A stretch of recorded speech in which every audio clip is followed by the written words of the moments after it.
Μια μέρα ο κόσμος άλλαξε κι οι άνθρωποι έγιναν άψυχα σώματα. Γιατί όλοι ίδιοι, όλοι όμορφοι, μα δεν ένιωθαν χαρά.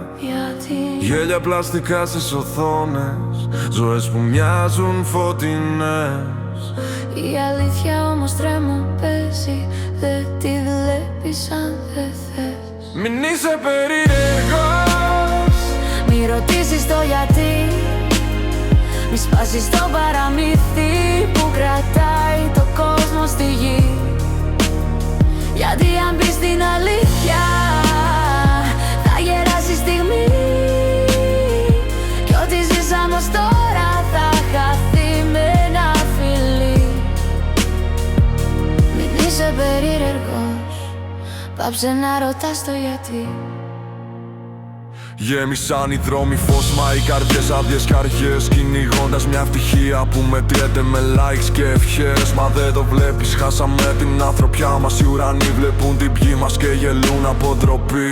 Μην είσαι περίεργος, μη ρωτήσεις το γιατί, μη ρωτήσεις το γιατί. μη σπάσεις το παραμύθι που κρατάει το κόσμο στη γη. Γιατί αν μπεις στην αλήθεια, Γιατί αν μπεις στην αλήθεια θα γεράσει η στιγμή, θα γελάσει η στιγμή.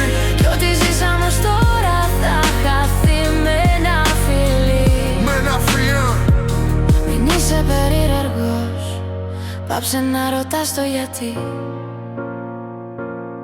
Σκέψου πως αν μια μέρα αποφασίσουμε να δούμε καθαρά, ίσως η ομορφιά μας γίνει θρύψαλα και σκορπιστήμα. Ίσως μέσα στη φθορά να κρύβεται ζωή. Ίσως μόνο όταν σπάσει το ψέμα γεννηθεί ξανά η ψυχή. Μην είσαι περίεργος, Έτσι λένε για να σωθούν, μα οι αλήθειες που φοβούνται είναι αυτές που θα μας πούν πως ο κόσμος αλλάζει μόνο όταν κλείσουμε τα μάτια στην πληγή. Κι ας γεράσουμε απότομα θα είμαστε επιτέλους εμείς.